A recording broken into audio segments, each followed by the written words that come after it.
حنفی فقہ کے حوالے سے کہ ان کے یہاں جو ہے وہ سمندری جانوروں میں سے صرف فش حلال ہے اور باقی جو ہے جانور حلال نہیں. بالکل صحیح ہے کہ امام اعظم ابو حنیفہ رحمہ اللہ تعالیٰ کے ہاں مچھلی اپنی تمام قسموں کے ساتھ حلال ہے. مچھلی کی جتنی بھی قسمیں ہیں وہ آپ کے لیے حلال ہے، آپ اس کو کھا سکتے ہیں کسی بھی قسم کی ہو.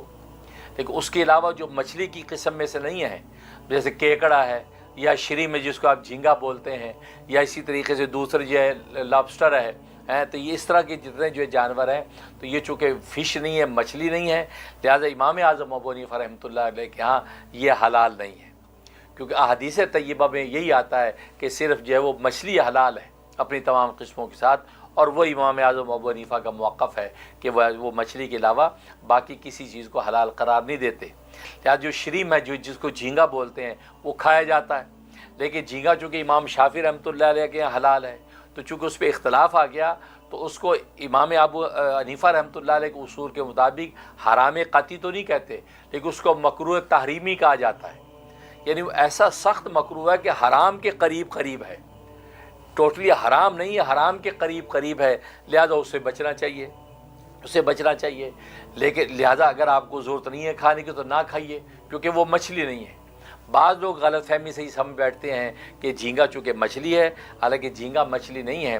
کیونکہ آج جدید دنیا کے اندر بھی جو بڑی بڑی ایسے لیبارٹریز بنی ہوئی ہیں جہاں انہوں نے ایسے فش ہاؤس بنائے ہوئے ہیں کہ دنیا کی ساری قسمیں، ہزاروں قسمیں مچھلی کی اس کے اندر موجود ہیں، لیکن وہ اس کے اندر جھینگا نہیں ہے.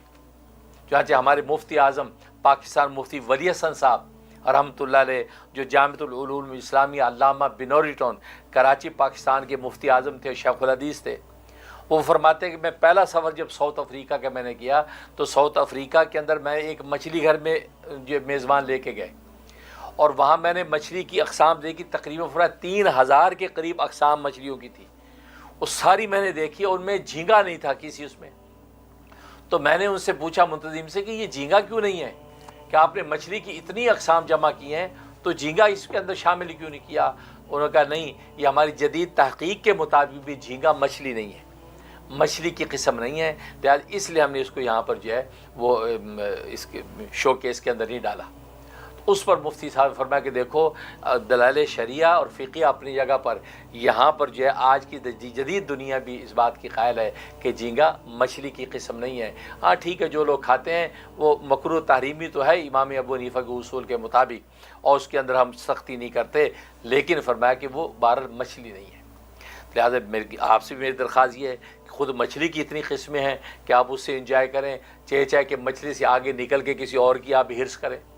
تو ظاہر ہے کہ انسان کو اتنا بھی نفس کا بندہ بننے کی ضرورت نہیں ہے کہ آدمی جو ہے ایسی چیز کو بھی اختیار کرے کہ جس سے آپ کو جو ہے شرعی نقصان ہونے کا بھی اندیشہ ہو اور طبی نقصان ہونے کا بھی اندیشہ ہو. اور جھینگے کے بارے میں تو آج جو ہے لوگ کہتے ہی ہیں کہ وہ خالی کولیسٹرول ہے، تو اس سے تو انسان کو طبی نقصان کا بھی اندیشہ ہے. لہٰذا جو ہے اس سے بھی بچنا چاہیے.